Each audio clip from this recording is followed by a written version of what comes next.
Hola a todos y gracias por acompañarnos en este video, donde exploraremos lo que realmente ocurrió en el funeral de Raphael Itier y la revelación inesperada que su esposa decidió compartir en el momento más delicado de su vida.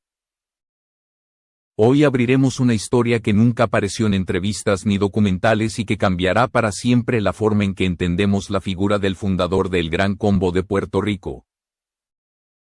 Mientras avanzamos en esta narración, descubrirán por qué su familia guardó silencio durante tantos años y por qué, justo en el instante de despedirlo, su esposa sintió que ya no podía continuar ocultando una verdad que pesaba más que cualquier homenaje.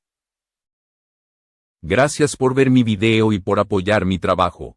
Y si aún no te has suscrito al canal te invito a hacerlo para seguir descubriendo historias que muy pocos conocen.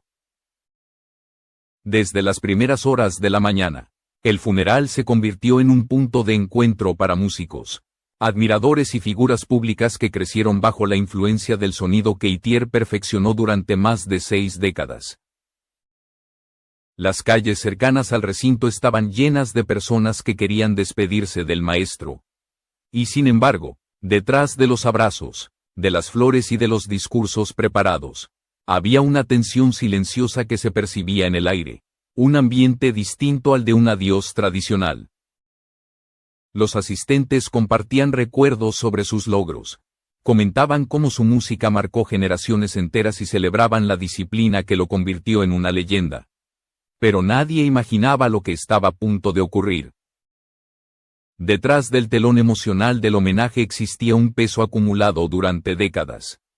Un secreto que solo una persona conocía por completo y que, por primera vez, amenazaba con salir a la luz frente a todos.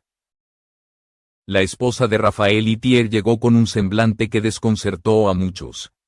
No era la expresión típica de una viuda que enfrenta una pérdida, sino una mezcla de cansancio profundo, determinación y un temor que parecía surgir desde un lugar íntimo. Se acercó al féretro con pasos lentos y colocó su mano sobre la madera, como si en ese gesto buscara la fuerza necesaria para tomar una decisión que cambiaría el rumbo de la ceremonia. Nadie sabía que dentro de ella se estaba librando una lucha silenciosa entre el respeto por la memoria del hombre al que acompañó durante décadas y la urgencia de liberar una verdad que ya no podía seguir reteniendo. Los familiares cercanos la observaban con preocupación, intuyendo que algo no estaba del todo bajo control. Intentaron acompañarla y mantenerla apartada de cualquier situación incómoda, pero ella permanecía inmóvil, mirando el cuerpo de su esposo con una mezcla de tristeza y resolución. Era evidente que había llegado al funeral no solo para despedirse, sino también para enfrentarse a una sombra que llevaba demasiado tiempo oculta. A medida que los homenajes avanzaban, la tensión crecía dentro del recinto. Las palabras de los oradores, cargadas de admiración, parecían golpearla más fuerte que a nadie. Cada elogio subrayaba aquella dualidad que ella conocía mejor que nadie, el hombre público y el hombre privado. El líder brillante y el ser humano que vivía atado a un peso emocional que jamás confesó. Fue entonces cuando sus manos comenzaron a temblar ligeramente, como si la verdad, contenida durante tantos años, reclamara finalmente su espacio. El momento culminante se acercaba lentamente. Ella respiró hondo, dio un paso hacia adelante y levantó la mirada hacia los presentes. Ese simple gesto provocó que varias personas se enderezaran en sus asientos, presintiendo que algo fuera de lo común estaba por suceder. En ese instante, la solemnidad del funeral se transformó en expectativa pura. La confesión que había guardado durante toda una vida estaba lista para emerger, sin posibilidad de retorno. La vida de Raphael Itier siempre fue vista como un ejemplo de disciplina, talento y visión inquebrantable, pero detrás del brillo de los escenarios existía un camino mucho más complejo del que el público conocía. Desde sus primeros pasos en la música, Itier comprendió que no bastaba con tener talento. Había que sostener una voluntad férrea capaz de resistir presiones, conflictos y sacrificios que pocos estarían dispuestos a aceptar. Ese espíritu perfeccionista, que llevó a El Gran Combo a convertirse en una leyenda mundial. También moldeó la forma en que él enfrentó su vida personal y la manera en que sus seres más cercanos vivieron a su lado. A medida que la orquesta crecía, también lo hacía la responsabilidad que recaía sobre sus hombros. No era simplemente dirigir una agrupación, sino mantener viva una identidad musical que millones de personas reconocían como parte esencial de su cultura. La fama nunca lo deslumbró, pero sí lo obligó a vivir con una presión constante, una sensación de estar siempre a un paso de perder aquello que había construido con tanto esfuerzo. Ese miedo silencioso fue, en muchas ocasiones, la fuerza que lo impulsó y el peso que lo desgastó lentamente con el paso de los años. Dentro del grupo, su liderazgo era absoluto, admirado y temido a la vez. Los músicos sabían que Itier no toleraba errores y que cada presentación debía ser impecable. Esa búsqueda de perfección, aunque necesaria para sostener la grandeza del Gran Combo, generó tensiones que nunca trascendieron al público. Discusiones, desacuerdos y decisiones contundentes quedaron enterradas bajo la imagen del maestro impecable. Pero la esposa de Itier conocía el impacto real que esas situaciones tenían sobre él. Después de cada conflicto, volvía a casa exhausto, con la mente llena de pensamientos que rara vez expresaba abiertamente. Para el mundo, él era el arquitecto del sonido que definió a varias generaciones. Pero para su esposa era un hombre que dividía su vida entre la gloria profesional y las sombras internas que lo acompañaban desde su juventud. Mientras todos celebraban sus logros, ella lo veía encerrarse en su estudio durante horas interminables. A veces trabajaba en arreglos mínimos, casi obsesivo, como si buscara corregir algo más que una nota o una armonía, como si necesitara imponer orden en un lugar más profundo que la música misma. Durante las giras, la distancia emocional entre ellos se hacía aún más evidente. Él regresaba de los viajes con un cansancio que iba mucho más allá del físico. Había noches en las que permanecía callado, sin responder preguntas, evitando conversaciones que pudieran abrir heridas pasadas. Sin embargo, en los escenarios brillaba con una energía que no siempre lograba sostener en su vida privada. Esa dualidad se volvió parte de su matrimonio y, aunque ella entendía la carga que llevaba, también sufría el peso de sentirse excluida de batallas que él jamás quiso compartir por completo. Con el paso del tiempo, ciertas actitudes comenzaron a volverse más constantes. Había días en los que él parecía ausente, atrapado en pensamientos que nadie lograba descifrar. La esposa notaba cambios en su mirada, gestos tensos, silencios prolongados que revelaban más que cualquier palabra. Incluso algunos compañeros de la orquesta admitieron posteriormente que habían percibido algo distinto en él. Una especie de inquietud permanente que contrastaba con la alegría que proyectaba la música que dirigía. Pero nadie se atrevió a indagar demasiado, quizás por respeto, quizá por temor a descubrir verdades que preferían ignorar. Ella fue la única testigo de aquellos episodios que nunca llegaron a la prensa. Momentos en los que Rafael despertaba sobresaltado, murmurando frases incompletas que parecían provenir de un recuerdo doloroso. Intentaba calmarlo, pero él reaccionaba como si luchara contra algo que solo él podía ver. La ansiedad que lo consumía en privado nunca apareció en público, y esa separación entre su imagen artística y su fragilidad humana fue, con los años, una carga que terminó marcando profundamente su relación.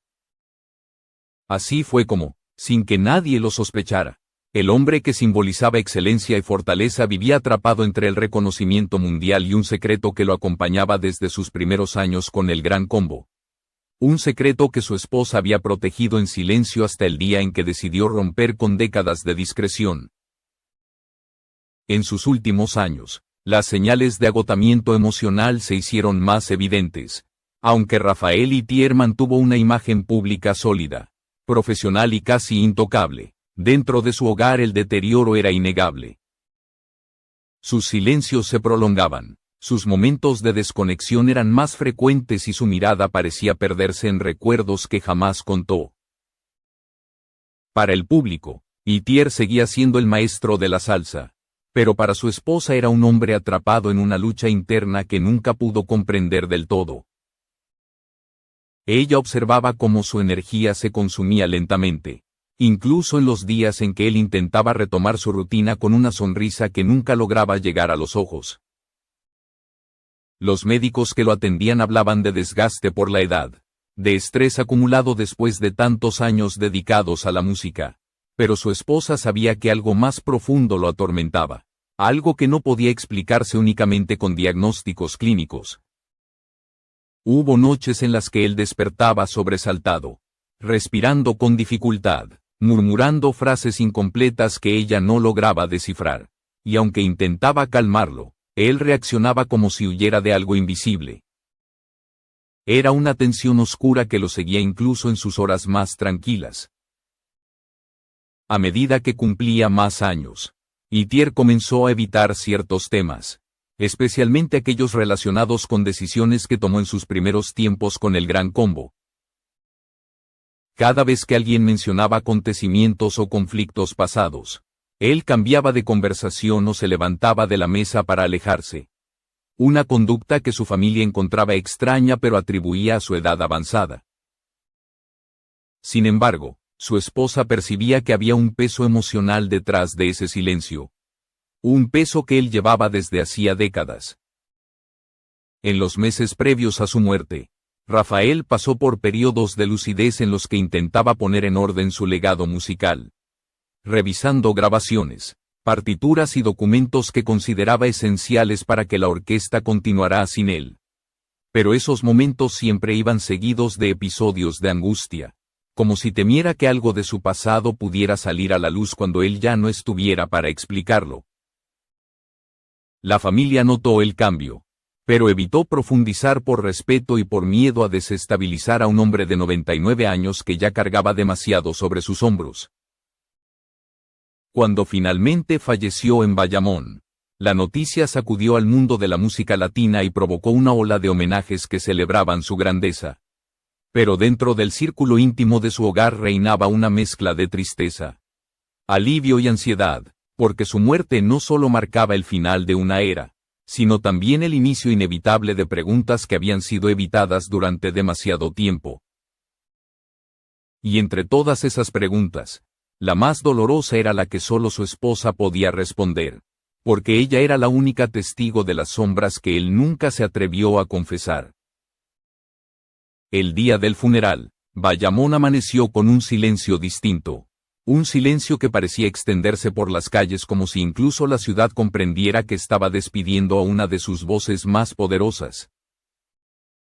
Desde temprano llegaron músicos, periodistas, figuras públicas y admiradores que querían rendir homenaje al fundador del Gran Combo. Las coronas de flores colmaban la entrada del lugar y cada una llevaba mensajes de respeto, gratitud y nostalgia. Pero dentro del recinto la atmósfera tenía un matiz que no aparecía en ninguna fotografía. Era una mezcla de solemnidad y tensión contenida, como si todos sintieran que algo estaba a punto de ocurrir.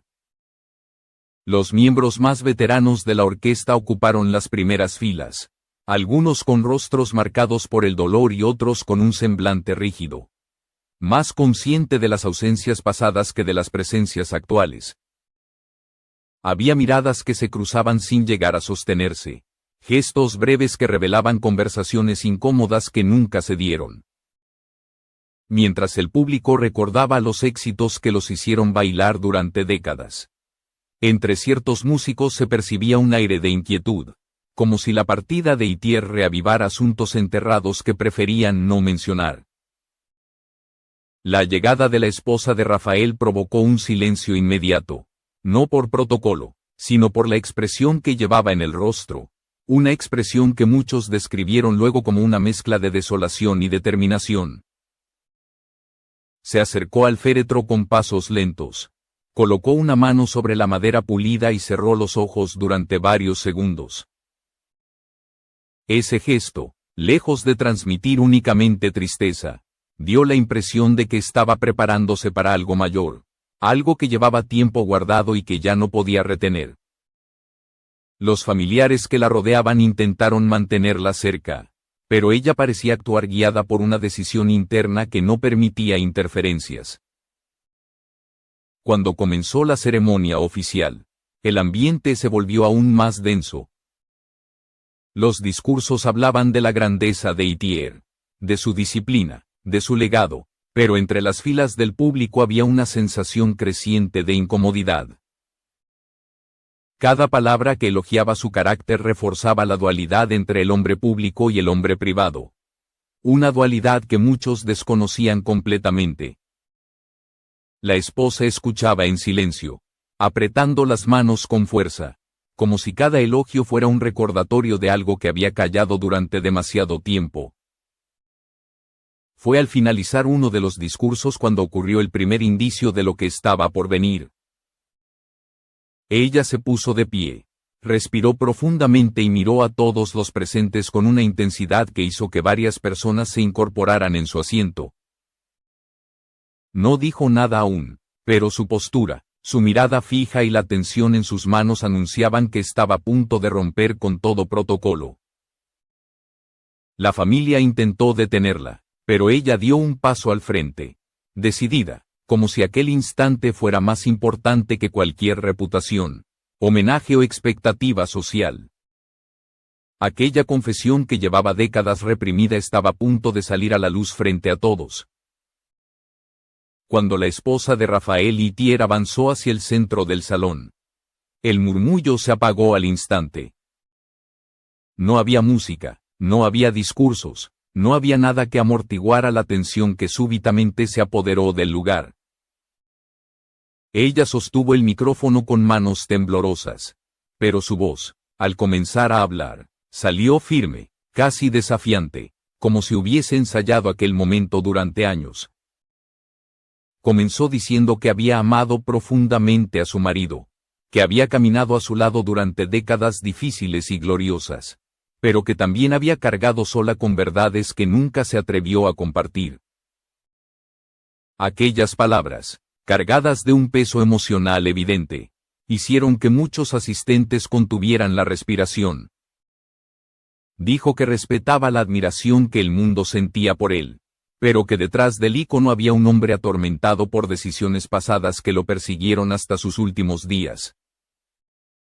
Y antes de que alguien pudiera reaccionar, reveló que Rafael Itier llevaba años temiendo que un episodio de su juventud saliera a la luz. Un episodio que jamás fue mencionado en entrevistas, libros o documentales.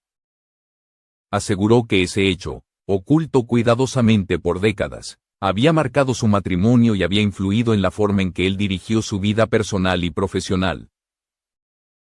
La audiencia comenzó a inquietarse, intercambiando miradas cargadas de sorpresa y nerviosismo. Algunos músicos veteranos bajaron la vista, como si su silencio confirmara que ellos también sabían algo, aunque no en su totalidad. Ella continuó explicando que Itier había cargado con una culpa profunda relacionada con un conflicto interno dentro del grupo. Un conflicto que, según sus palabras, nunca debió ocurrir, pero que cambió la historia de todos los involucrados.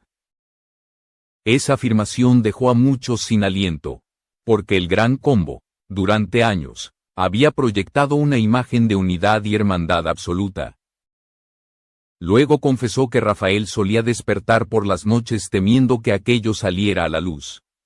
Que su conciencia lo perseguía, que aunque intentó reparar el daño de diversas formas, jamás sintió que lo había logrado por completo. Sus palabras comenzaron a quebrarse, pero aún así continuó, aclarando que su intención no era destruir su imagen, sino liberar una verdad que había cargado casi en secreto durante toda su vida de esposa. Aseguró que Itier temía que su legado fuera juzgado de manera injusta si ese episodio se hacía público después de su muerte. Finalmente reveló la parte más perturbadora de su confesión. Rafael estaba convencido de que una de sus decisiones había provocado la ruptura definitiva con una figura clave en los primeros años de la orquesta, Una ruptura que, según ella, nunca debió terminar como terminó. Insinuó que aquel conflicto no solo fracturó relaciones profesionales, sino que dejó consecuencias emocionales que perseguían a todos los involucrados incluso décadas después. Y aunque no mencionó nombres, su declaración fue suficiente para que el ambiente se volviera más tenso que nunca. Porque cualquier insinuación sobre el origen oscuro de esa separación tenía el poder de reescribir la historia musical de Puerto Rico. La sala quedó envuelta en un silencio casi irrespirable después de las palabras de la esposa de Rafael Itier. Nadie sabía cómo reaccionar, nadie se atrevía a romper aquella quietud pesada que parecía adherirse a las paredes del recinto. Los asistentes, que minutos antes estaban rindiendo homenaje a un ícono indiscutible de la música caribeña, ahora estaban confrontados con la idea de que el hombre detrás de la leyenda había vivido atrapado en un conflicto que nunca se resolvió por completo. La confesión no solo alteró el ritmo emocional del funeral, sino que obligó a todos a considerar el peso que la culpa puede ejercer incluso sobre figuras que parecen intocables. Los músicos más cercanos a Itier permanecieron inmóviles, evitando cruzar miradas entre ellos. Durante años habían respondido a las preguntas sobre ciertas salidas abruptas de miembros fundadores con explicaciones superficiales, citando diferencias creativas o decisiones profesionales. Aquello formaba parte del relato oficial, una narrativa construida para proteger la imagen del grupo y evitar que asuntos internos se convirtieran en arma para la prensa o los críticos. Pero las palabras de la esposa dejaban claro que detrás de esa versión existía un trasfondo mucho más complejo. Uno que Itier nunca quiso enfrentar públicamente. A medida que la esposa continuaba hablando, explicó que su objetivo no era manchar la memoria de Rafael, sino mostrar que incluso los grandes líderes pueden equivocarse y arrastrar esos errores por el resto de sus vidas. Aseguró que Itier, en sus momentos de angustia, había expresado un profundo deseo de pedir perdón a quienes había lastimado. Pero no encontró la forma ni la valentía para hacerlo abiertamente. Describió noches enteras en las que él revivía el conflicto una y otra vez, preguntándose si podría haber actuado de otra manera, si todavía habría tiempo para reparar lo que se rompió. Las personas en el funeral comenzaron a comprender que la confesión no era una crítica, sino un acto de liberación. Por décadas, la esposa había cargado sola con el secreto, observando a su marido luchar contra una herida que nunca cicatrizó por completo. Y en ese instante final, cuando el mundo celebraba su legado, ella eligió hablar para que él pudiera partir sin el peso de ese silencio. Su voz se quebró al afirmar que, en el fondo, Rafael temía ser recordado por sus errores más que por sus logros. Un temor que la acompañó en cada año de su matrimonio. Cuando terminó su declaración, bajó el micrófono lentamente y regresó a su asiento con el mismo paso firme que había mostrado desde el principio. La audiencia permaneció en shock, procesando no solo la magnitud de la confesión, sino también el mensaje implícito: detrás de cada figura pública existe un ser humano que también carga sombras, decisiones difíciles y consecuencias inesperadas.